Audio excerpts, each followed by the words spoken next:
Okay, we are live. It is exactly 11 a.m. Hawaii Standard Time, and we are in the beautiful youth room, one of the youth rooms of our new church building, which is not quite finished, but we wanted to show you the view that the youth are going to have. Not that they deserve it, but anyway. We're here with a special guest, Amir Tsarfati from Israel, Amir Tsarfati of Behold Israel. And I wanted to begin by giving him an opportunity to share a little bit about his ministry and what he does. All right, thank you, JD. Well, basically, Behold Israel is a ministry that was born years ago. In fact, when I traveled and was teaching during 9/11, I realized that people are completely in the dark when it comes to Israel, the role of Israel in the scriptures, the role of Israel in the plan of God, and what Israel is all about in the scriptures. And it seems like many people who even believe in the Bible, they believe in the Bible, but they cannot connect that which happens today with the things that are written about Israel in the Bible. So there's two Israels for them. There is the Israel which is political and that which it's easy to condemn and to boycott and to hate. And there's the Israel of the Bible that is nice and we can like it. And my conviction was that people just don't understand how crucial it is to understand the role of Israel in the scriptures. And in fact, how beholding Israel is actually understanding the times and the seasons in which we live. I believe that Jesus said that, once the fig tree will bloom again, we know that this is it. The summer is near. So, and I believe that the fig tree is obviously a symbol of the nation of Israel. So I decided that we need to have it officially as ministry where I can travel and teach on that subject. So Behold Israel has basically three arms. We have the online activity to reach to the millions around the world. So I came up with an app where people can actually download. It's called Behold Israel, and they can get everyday news in shape of push notifications, as well as articles and blog posts of my commentary on certain events. And then there's the website, and there's a Facebook and Twitter and all of that, which gives them almost daily feeds of stuff that is going on. And they want to subscribe to your YouTube channel. They go to Behold YouTube, Israel. Behold Israel. Correct. Yeah. Our name is Behold Israel on YouTube, Behold Israel on Twitter, Behold Israel is the name of the app, and beholdisrael.org is our website. And so that's the online activity. Also, God put in my heart for so many years now to travel around the world and teach on Israel and Bible prophecy. So I've been traveling to Asia, Europe, America, and lately also new areas have been opening up like Mexico and Cuba and Russia and hopefully Australia, New Zealand, and other places. So it's that which is also very important, to travel and speak in churches and conferences like that. And the third, which is one of my favorite, is leading tours in Israel. I'm a licensed tour guide. I've been doing that for 20 years now. But leading tours in Israel and giving the people an understanding of the land and the scriptures on location. And the tours that Behold Israel is giving are very different because we have Bible study on location. And a lot of the emphasis that we put is on Bible prophecy. So we call it Bible prophecy study tours, Behold Israel. So these are the three things that we're doing. And you have a tour coming up in Correct. September of next year. Yes. I want to tell them a little bit about in September we have a tour. It's almost sold out. We're almost 47 people. We filled up a bus. We don't take more than one bus, personally, so I can be on that bus. Yeah. But the things that I just recently did, I took a filming crew and I filmed me teaching Bible studies on location in 11 different sites. Yes. And we have a set of DVDs called Israel Unveiled. And we did part one, and people can buy it online. And by the way, if you buy it online until the end of August, you can join a raffle and win a free Israel tour with me next year. Okay. I mean, we just do that. I'm not Nice. doing that for money. Right. I want to get as many people to get Sure. the DVD. We send also DVDs to people who indicated that they cannot afford it. The idea is to spread the message and to give people a better understanding of the scriptures. So if you want to get into the raffle, buy it online until the end of the month. I'm planning on another one to be filmed in the end of October, and that will come out probably in mid-2017. And that will complete a set of 20 Bible studies on location in 20 different sites in Israel. This one that we have online already is Galilee, the Sea of Galilee, and Jerusalem. The next ones will be in the southernmost part of Israel and the northernmost part of Israel. Right. So first tier, second tier. I love it. I love So it. yeah, I'm very excited about it. And I'm in the process of also writing a book. It's going to be called The Last Hour, which I believe we live in the last hour, as John said. Yes. These are definitely the last days, the end times, and I'm so excited. Thank you, Amir. Well, listen, if you see me glancing down, it's because I'm looking at the live video on Facebook, and we may extend for another hour. So we'll go from 11 to noon Hawaii time. We'll take probably a 30-minute break, and then we may come back live, but I'll announce it at the end of this hour. We may come back live at 1 and go to 2 o'clock. And at that time, I'm going to try to perhaps have Amir answer some questions that you have comments in real time and questions about. But for the first hour, I really wanted to take this opportunity to talk with Amir about some of the major Bible prophecies that today I believe are in play. And chief of which is Ezekiel 38, which both you and I talk about an awful lot, especially as of late with what's happening now with Turkey and with Russia. So I wanted to maybe ask you if you could sort of give us, from your perspective, your take on Ezekiel 38 and why you believe that we are really on the cusp of seeing this prophecy about to be fulfilled with the recent geopolitical developments. Well, first of all, I must address the issue of the chaos that we have nowadays in understanding Bible prophecy. And it has to be very clear that one of the things that Satan wants to do is to confuse the people of God. So much so that even at the time of Jesus, the disciples were confused as of Jesus' crucifixion and all of that, thinking that he's going to be there forever.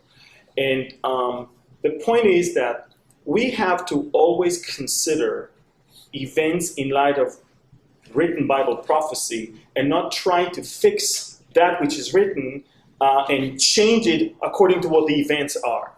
And I don't really, and for the last 15 years when I've been teaching about Ezekiel 38, I consistently said about Turkey and Russia and Iran as the main parts of the alliance in the north, and about Libya and Sudan as the main ones in the southern part of Israel. And I've said that way before Turkey turned their back to Israel, and way before Russia invaded into the Middle East, and way before Iran is now a welcome member in the international community.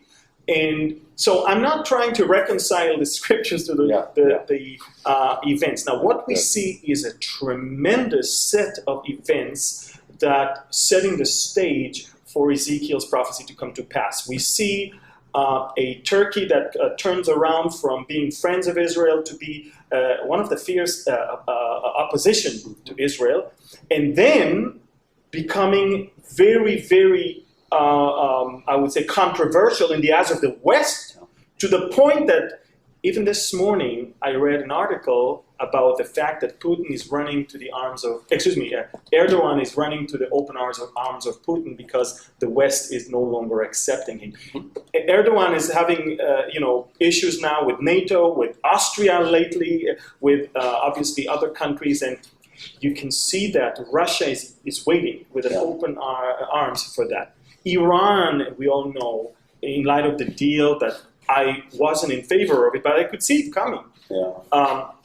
Iran is now free to do what Iran wants to do, and Iran is definitely a key member in that alliance. Iran, Russia, and Turkey right now already collaborate and communicate, knowing that the rest of the world isn't really relevant here. Did you hear about the breaking news just this morning that Israel is responding to Obama's claim that Israel is now seeing the merits of said Iranian nuclear deal? And so out of Israel today, perhaps you can elaborate on that. In fact, Israel, the Ministry of Defense of Israel, as of yesterday, compared the Iran deal with the Munich agreement that was eventually something that brought, to the front door, it brought World War II. See, Winston Churchill said once, I think it was in 1938, he wrote a letter to Lord Moyne, one of his best friends, and he said, and that was 1938, 5 years after Hitler got into power, and he said, regarding the German problem of the last 5 years, I have a sense that we're having a choice between shame and war, and my sense is that we're going to choose shame, and then war will be thrown at our doorpost in a much more adverse terms. And that's what we see. The world chose shame. The world chose to go and appease Iran, and Iran is blackmailing the West every single day right now, just so the West can still hold on to this agreement as the best deal ever. And we see that I can hear the sound of the drums of war rather than of the doves of peace all around us. So now regarding Africa, we talked about it on the message a couple days ago. Israel is on the offense right now to gain support from the African continent, from the members of especially Western African continent, and we can see how it puts both Sudan and Libya on the offense right now. And you can see how they are very perplexed at what's going on, and they don't know what to do. And the Palestinians are now trying to convince Sudan that something has to be done. Needless to say that ISIS-controlled Libya is not a friend of Israel as well. And these two countries are singling themselves out from the rest of Africa. You can see that. Egypt is our friend. Ethiopia is our friend. Eritrea is our friend. You can see Kenya is our friend.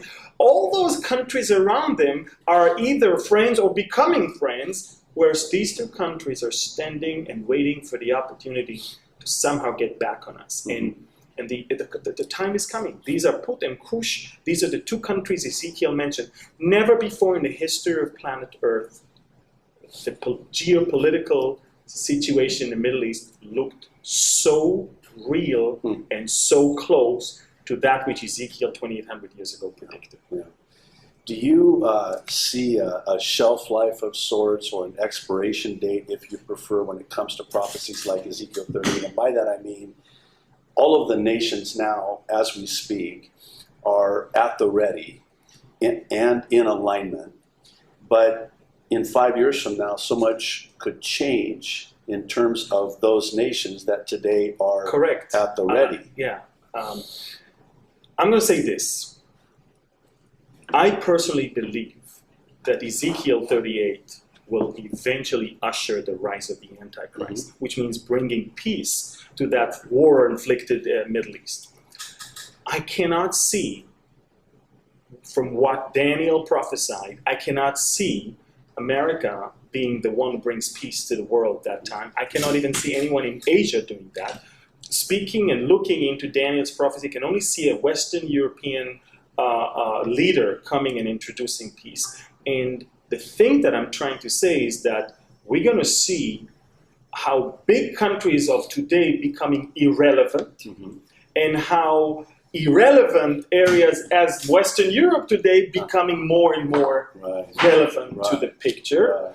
And eventually, it's interesting. We're going to see, I believe, how. And excuse me if you're offended, if I'm offending millions of people around the world, but we're going to see how Islam will completely lose its relevance as a domination-seeking religion, and it will be sort of, I would say, diluted and becoming part of a new world movement, of a new world religion. Yeah. They will be humbled on the mountains of Israel, as Ezekiel said. Right. And once that attempt, you see, the first tier of countries coming against Israel, it wasn't really religious. It was mostly political. They, obviously with some religious roots, but they didn't want to see that the newborn state of Israel, it was an offense to them. You're referring to Psalm 83. I'm talking about Psalm 83, but I'm talking about 1948, 1956, 1967, 73. All those wars basically exhausted all the countries around us, to the point that two of the major ones are already having peace with Israel. But it's going to take much more for the mother of Shiite Islam, Iran, and also other countries around, the mother of Sunni Islam, to be. I mean, you see, Erdogan wants to be once again the leader of the caliphate of the Sunni world, and that's what the Ottoman Empire used to be. He wants to restore the Ottoman Empire to the point where he is the leader. He is the one who leads the effort to bring about a Sunni domination. So when you see those two countries humbled, defeated, bleeding, and it's going to be so hard. You see, the first tier of countries already tasted the taste of defeat, and they learned their lesson. The second tier has not done so. And once they learn that, it will bring about such a disappointment, religious disappointment, to the point that you're going to see millions upon millions of Muslims seeking a new direction, a new religion, a new faith, a new, just as good people. We don't want to get in trouble with anyone anymore. Exactly. And you see that even now. How do you, from your perspective, see Zechariah 12 concerning Jerusalem being a burdensome stone and a cup of trembling, an intoxicating cup? And how do you see that in concert with and relation with, say, the prophecy in Ezekiel 38? Well, I personally look at both Zechariah 12, 13, and 14 as a description of the last war, which is the war that we all call Armageddon. Exactly. And we know that it's going to be Jerusalem for two reasons. Jerusalem will be, it's going to be Jerusalem because the Jews are kicked out of it. B, it's going to be Jerusalem because the Antichrist will rule from it also. And I can see how the world will, Jerusalem will be a city that will become such a poisonous source that anyone who will touch it will. But we must understand something, that sometimes we see a prophecy, but it's not coming to pass overnight. The entire conflict over Jerusalem is something that exists already. It's something that we see built up already. It's something that we see, and remember, it is in Zechariah 12, if I'm not mistaken, and they see the one whom they pierced. I have to relate Zechariah 12 with that war that eventually Jesus comes back. And they behold and look upon him. So in Zechariah 12, you see that. In Zechariah 14, you see that his feet are standing on Mount of Olives. To me, that's why I take 12, 13, talking about 2/3 of Israel perishing. And the last third he will lead through the fire. I look at all three chapters as more of a description of the last war. So, in my eyes, Ezekiel 30 and 39 will be before the rise of the Antichrist, and the Zechariah portion of war will be after. That's how I take it.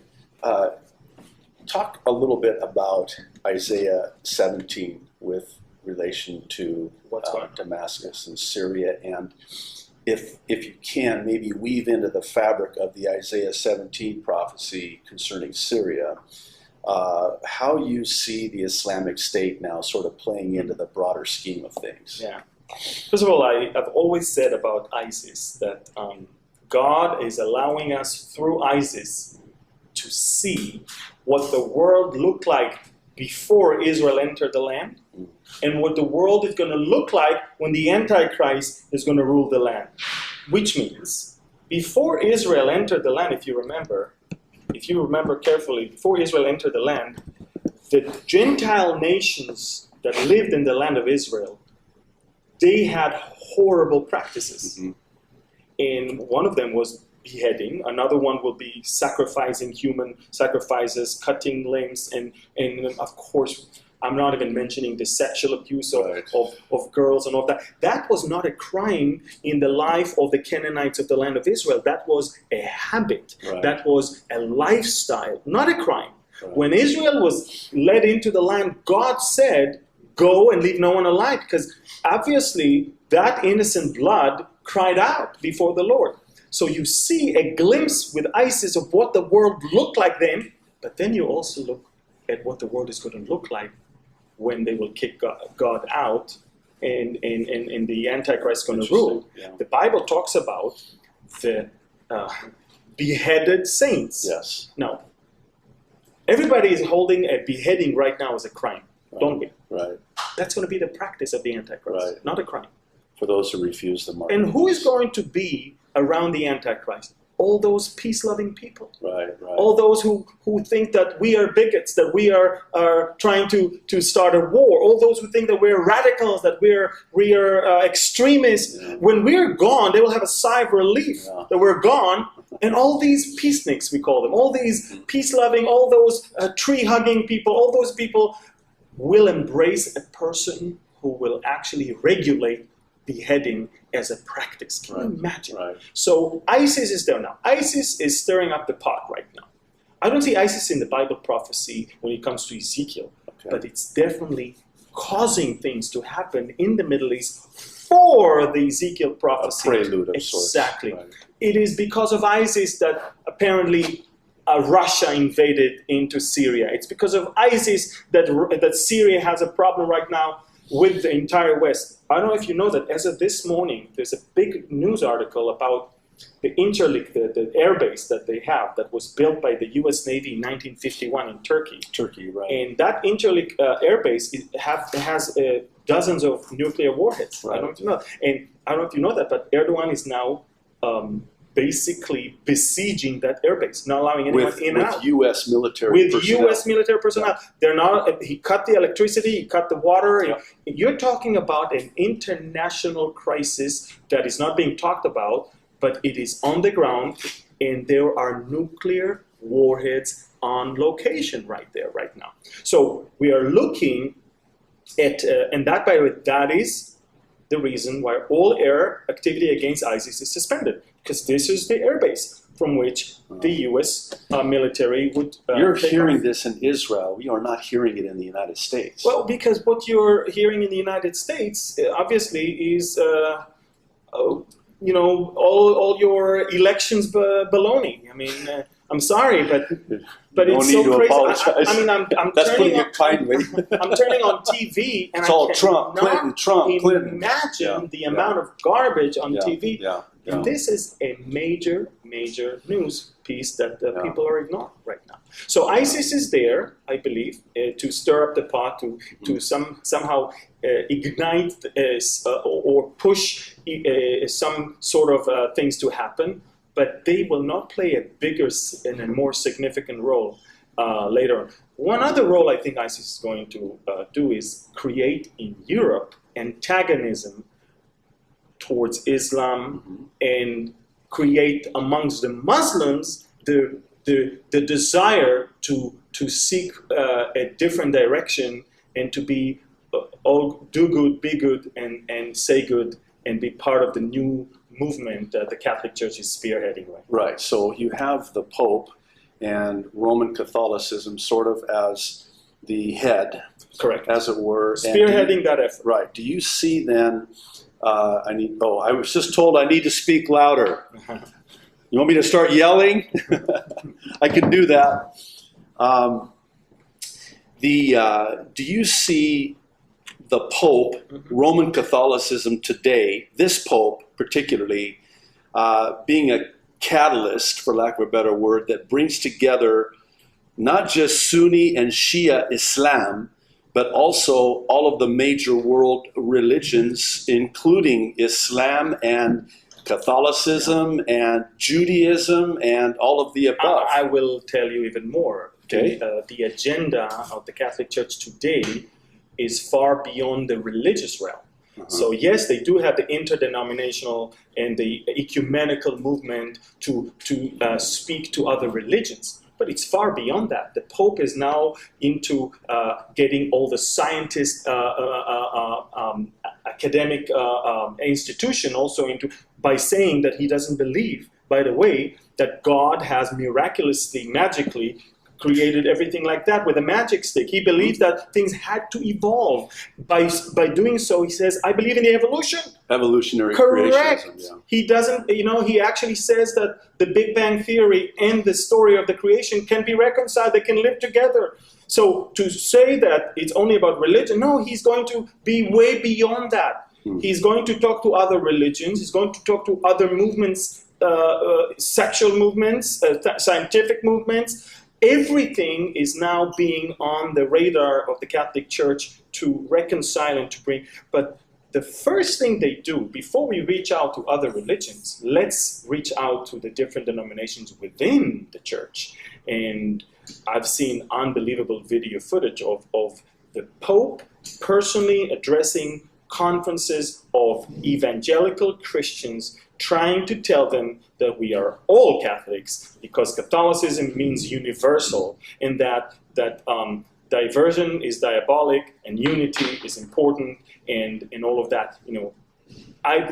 People can see that. I have a whole message on YouTube called The Rise of the One World Religion. That's one of your DVDs. Correct. Too, isn't One it? of my DVDs, but it's even free of charge. I can see it on YouTube. The Rise of the One World Religion. And I specify that the 5 different efforts of the Catholic Church in reaching out to all different parts of societies. So yes, JD, it is reaching out to Sunni and to Shiite Muslims, but it's also reaching out to the Far Eastern religions, and it's also reaching out to Judaism, as well as the inside of the Christianity, but way beyond that. Right, it's scary to see if you're not ready. Yeah. It's scary to see how much they go for that. I mean, there are yoga classes in cathedrals. You have inside, I've seen footage of a grand cathedral in San Francisco where in the entire hall of the church they have yoga classes. And that's how far we have things done right now in order to include everybody. It's all inclusive. And be good, feel good, say good things, and all going to be okay.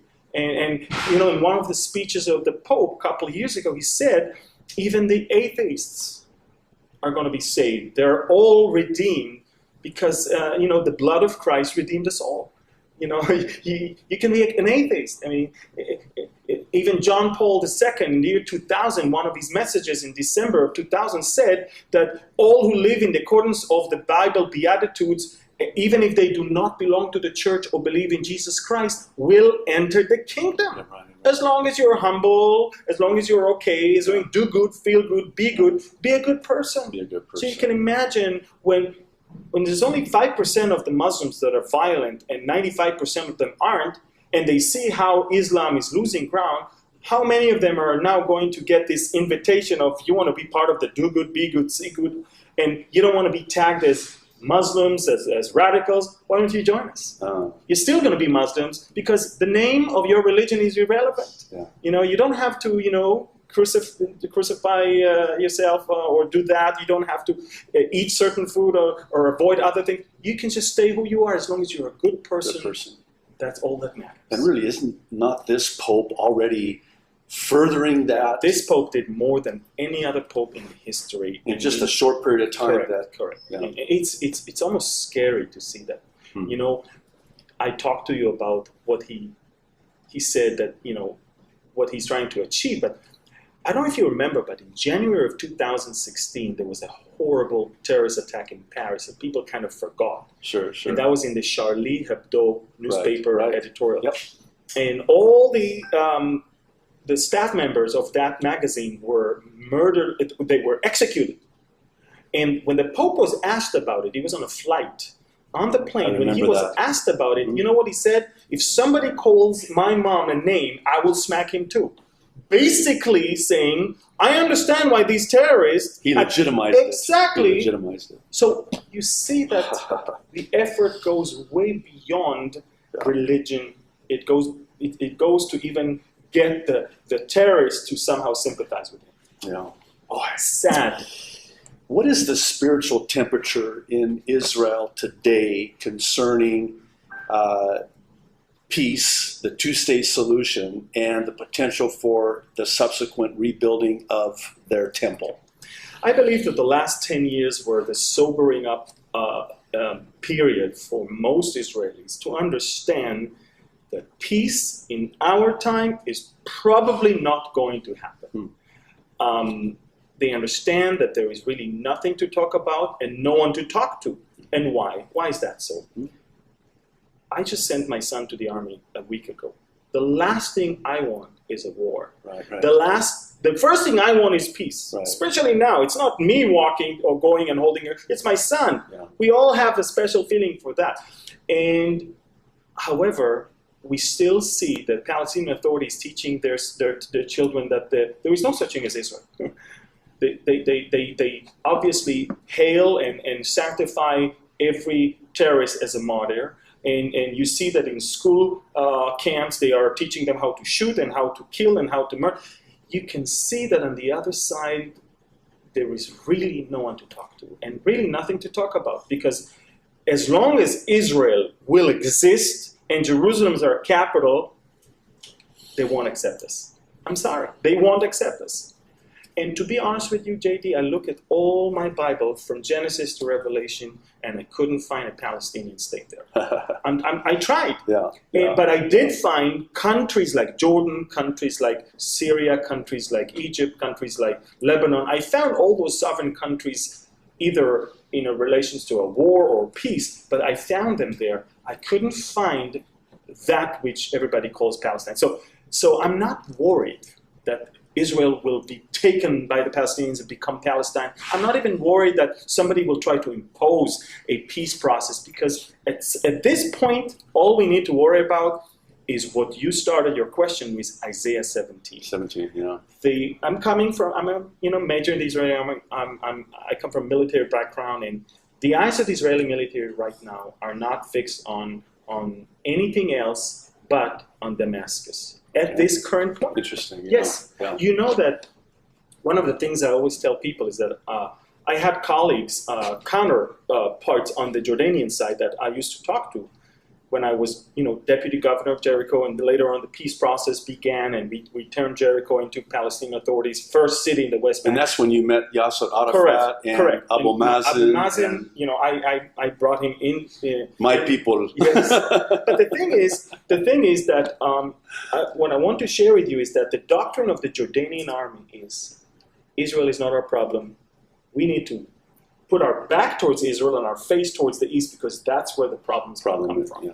They're not even worried about us. Mm-hmm. In fact, Israel is not. So Jordan is not the problem. Assisi is fighting terrorism with no other. He just killed the leader of ISIS in Sinai yesterday. Mm-hmm. And ISIS is furious right now. Right. So Egypt is on our side. Jordan is on our side. The Lebanese, even Hezbollah, understands what they did to us in 2006 caused them so much damage that they are going to think 50,000 times before they start again. Right. So I don't see a problem there. The biggest problem we're going to have is Damascus right now. And the reason is very simple. Damascus is the merging point of interest of West, South, East, and North. Yeah. You can see that Russia has its interest in there. Iran wants Syria to remain Shiite control. Saudi wants to have a buffer of Sunni area. You see Turkey is bordering with Syria. It wants to call the shots there because anything that happens in Syria will affect Turkey. You can clearly see that behind the Syria is actually endeared by everyone around. So whatever happens to Damascus will immediately ignite something. Now the question is, Isaiah 17 says that Damascus will cease from being a city. It never happened. Uninhabitable. Right. Exactly. It never happened. Right. I mean, I'm looking at my Bible, and I see that Damascus was a vibrant city in the time of Jesus. In fact, Paul was on the way to Damascus. You see that he was there. Never in the history of planet Earth, Damascus, since the moment it was built, was uninhabitable. Never. So obviously, when Isaiah says, I am God, there is none like me, declaring the end from the beginning and from ancient times, things that are not yet done, Isaiah 17 falls on the not yet done. Right. And he speaks of a future event where Damascus will be destroyed. Now the question is, who will destroy Damascus? Right. That doesn't say that. We're not told. We're not told. But you and I know that no matter what's going to happen, Israel will be blamed for it. Right. So whether the rebels, ISIS, Russia, whoever is going to put that match and to light that fire, Israel will be held, as responsible for it, because they think that we are having the most to gain from that thing. So whether Israel will attack or whether someone else will attack, Israel will pay the price for Damascus being destroyed. And this is exactly what I believe, that which will ignite eventually Ezekiel 38 and 39. So you see Isaiah 17 being the catalyst, being the igniting, the trigger. Exactly, the trigger. I've always said that, because if you really think about it, why would Russia come against Israel at this point unless Russia is involved in Syria? Why would Iran do that? Why would Turkey do that? The thing that unites all those three is the fact that Syria is in flames right now. Right.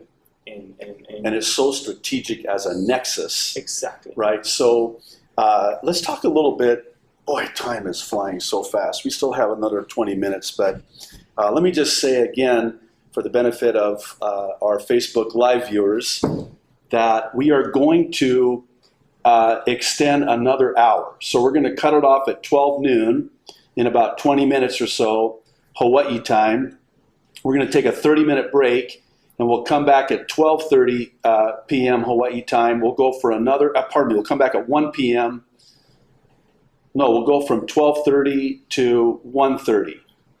We'll have another hour, and at that time, we're going to try to take some questions that you can post on Facebook Live. Also, we are taking a video that we're going to upload to both Amir's YouTube channel and my YouTube channel later on today, and maybe the video will be a little bit better, but that'll be on both of our YouTube channels. So I wanted to devote this hour to Amir to kind of give us his perspective, and so that's what we're doing. But again, from 12:30 to 1:30, after a 30-minute break, we'll go for another hour and hopefully be able to take some questions. But I wanted to talk a little bit about the recent find there in the Mediterranean Sea of natural gas and potentially oil, and how that is really a game changer now, especially as it relates to Russia. Yes. You see, the Russians aren't really into politics. Let's face it. They could care less if the Palestinians get Palestine or the Jordanians get Jordan, or they could care less about the fights that thousands of years of old battle between religions and faiths and people. All they care about, and they say that, is gas and oil. Russia wants to preserve its status as the #1 country in the world that exports natural gas. Russia's economy is horrible. The only thing that they can maybe hang on to is their gas domination. And they want to make sure that not only they control all the gas in the region, but also the way to bring the gas to places and control the prices as well. And Russia for years had a front arm in Syria in ways of the naval port of Tarsus, the naval base in the port of Tarsus. Now, lately, Russia started showing interest in the newly Israeli found gas. They even, Vladimir Putin came with the huge Antonov airplane loaded with people. We thought they're all going to be experts on security.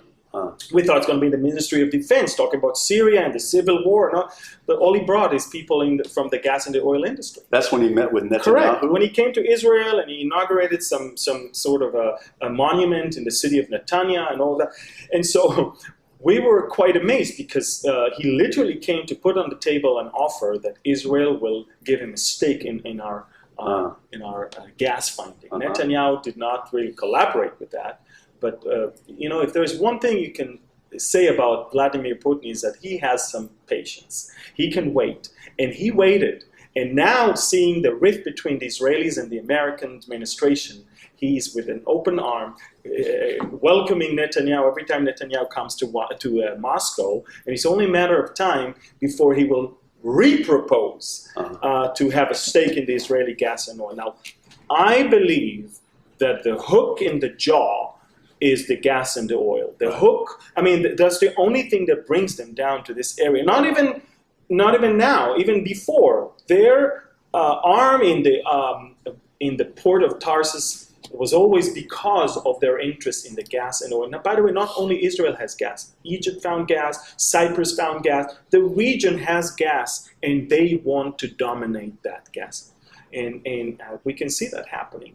Now, 5 years ago, 10 years ago, we would all be sitting here perplexed at what would be the hook in the jaw of Rosh and Meshach and Tuval to bring them to our region. Right. We don't need to anymore. Yeah. Now we see it happening. And it's quite amazing. Yeah.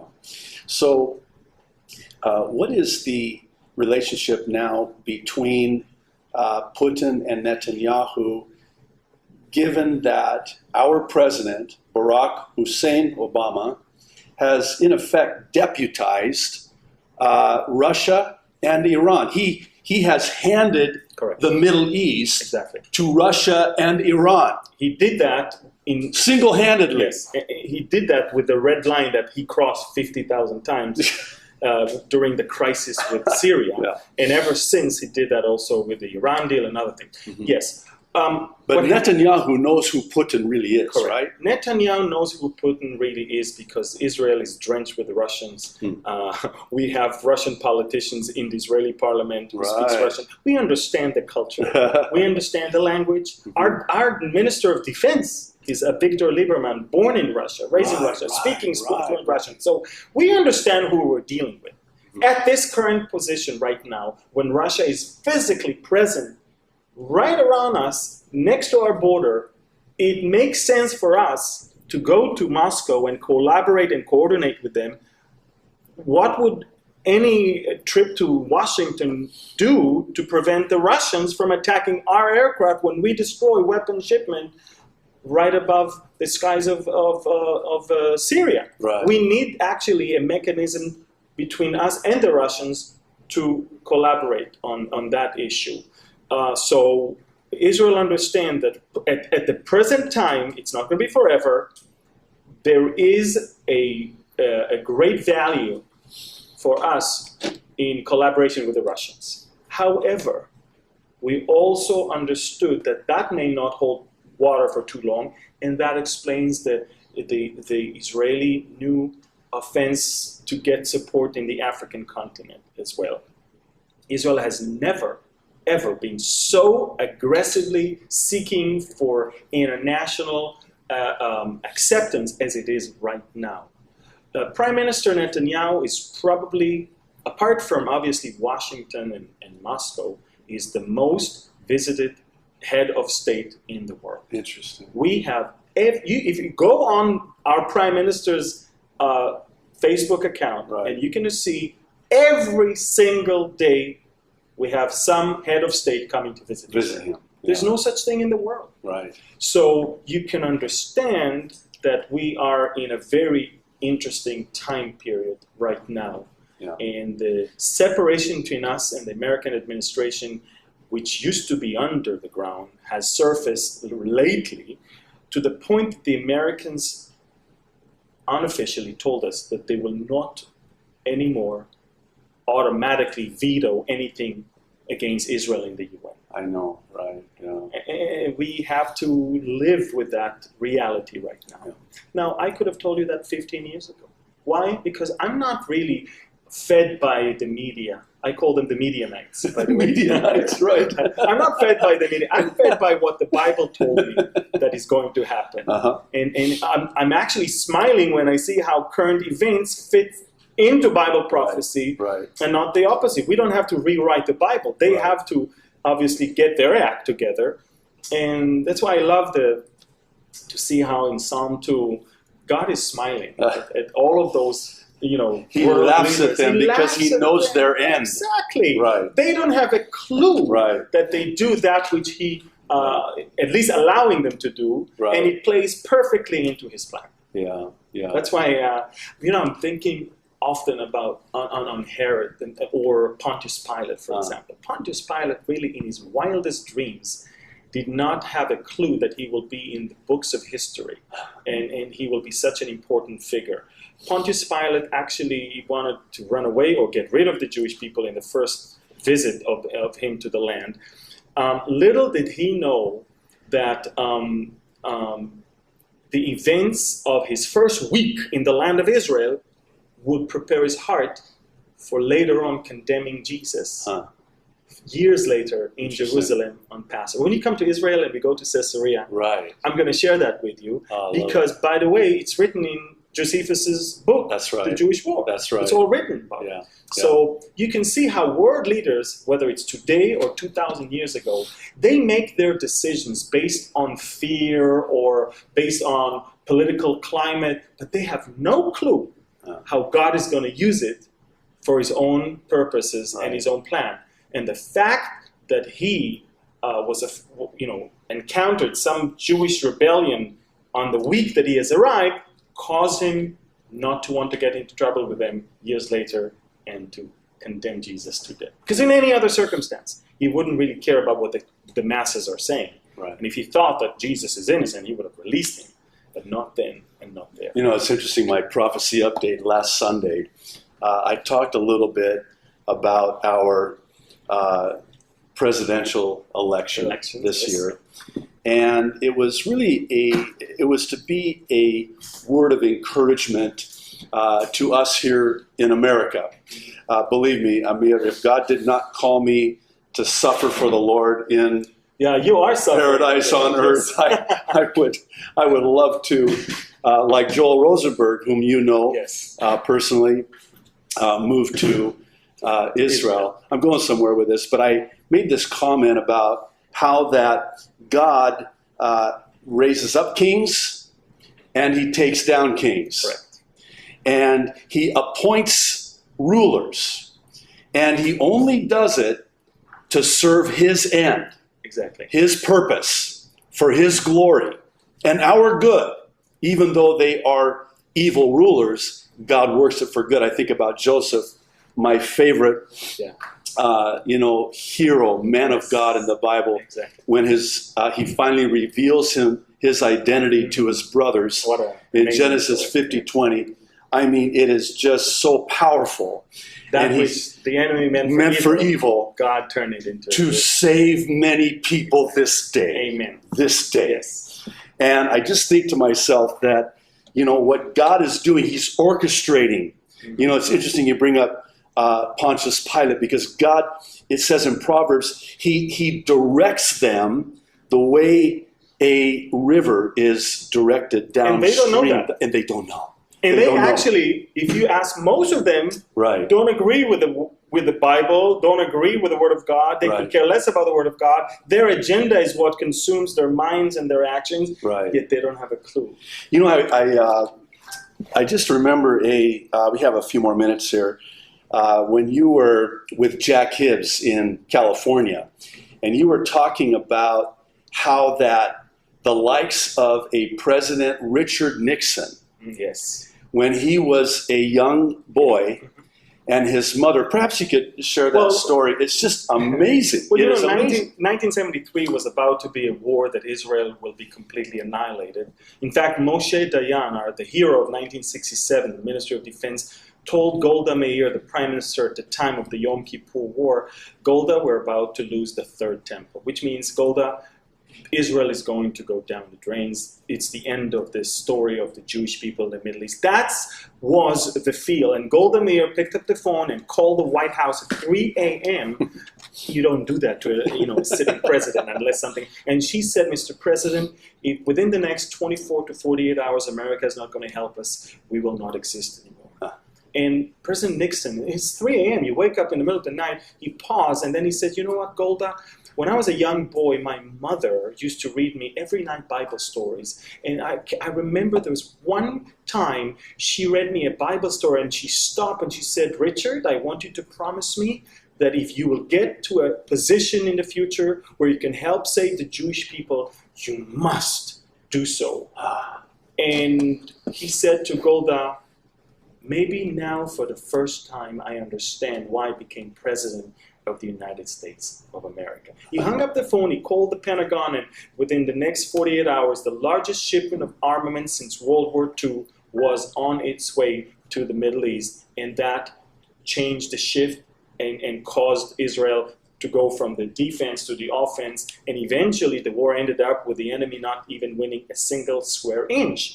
Yes, we lost many soldiers. Yes, it was a surprise war. Yes, they took us by surprise and we were not prepared, and we had a very bad and wrong concept that they are not going to start a war, but eventually a Bible story-telling mother changed the whole thing.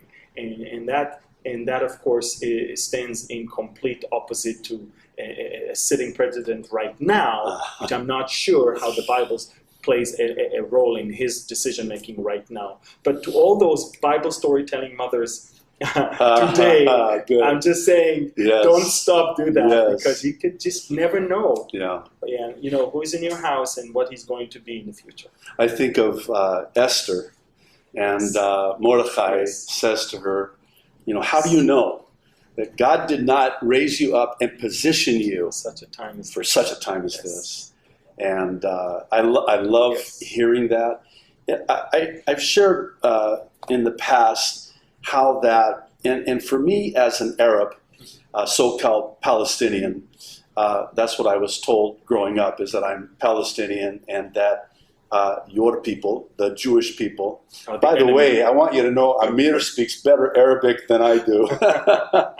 Your people took our land, and then I come to Christ at age 19 and I knew the truth. And the truth set you free. It has set me free, and whom the Son has set free is free indeed. But I just, remember how that growing up, as you looked at Israel and you saw how God over the years had protected Israel, his people.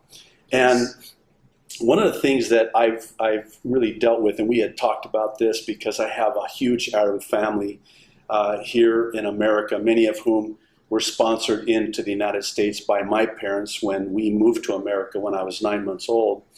And it's been extremely difficult, for the exception of a few of my cousins who came to Christ, thank the Lord that they did when they did.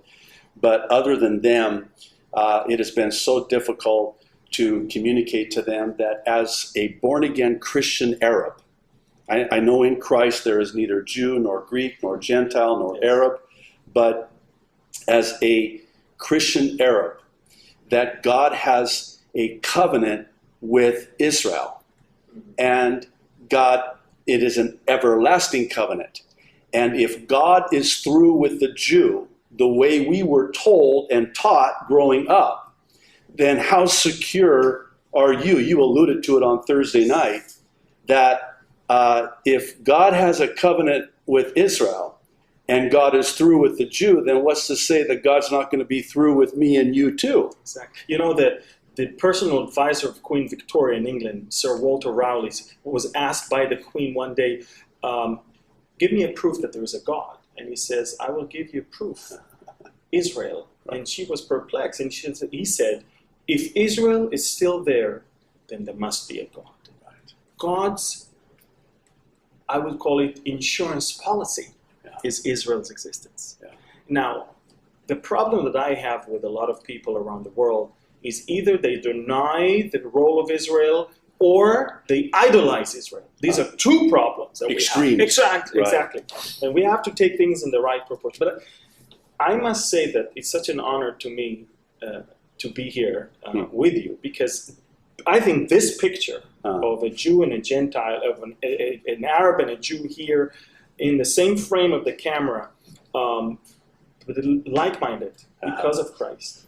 It's I think it's the biggest testimony you can get to what Christ can do in the life of a person, and to the fact that the truth indeed sets people free. And the fact that brotherhood is not based on anything but our unity in Christ. And I would have never imagined in my wildest dreams that I will have to fly all the way to Hawaii to sit with my Arab brother and be on the same frame or the same camera and do some sort of a live interview for thousands of people worldwide. But God is so amazing, so amazing. But God and only God could do this. Exactly. And just so you understand, the honor is mine.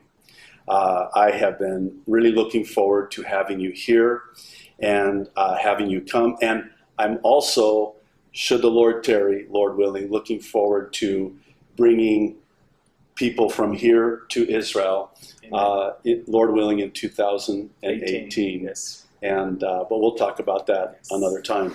Well, listen, we're going to wrap it up, and it's going to be 12 noon in about, 2 minutes, 3 minutes. So we're going to cut it off, and we're going to take a 30-minute break. At 12:30, we'll come back. We're going to go for another hour, and from 12:30 to 1:30 Hawaii time, and we will answer questions, or try. We'll do our best, and on Facebook Live in real time. So if you want to comment, and please in advance forgive us if we don't take your question or answer your question. We'll do the best that we can. Please know that this is our first time too, so we appreciate your patience with us and your grace to us as we do this. So we'll see you in 30 minutes at 12:30. Thank you so much for tuning in. God bless you. God bless.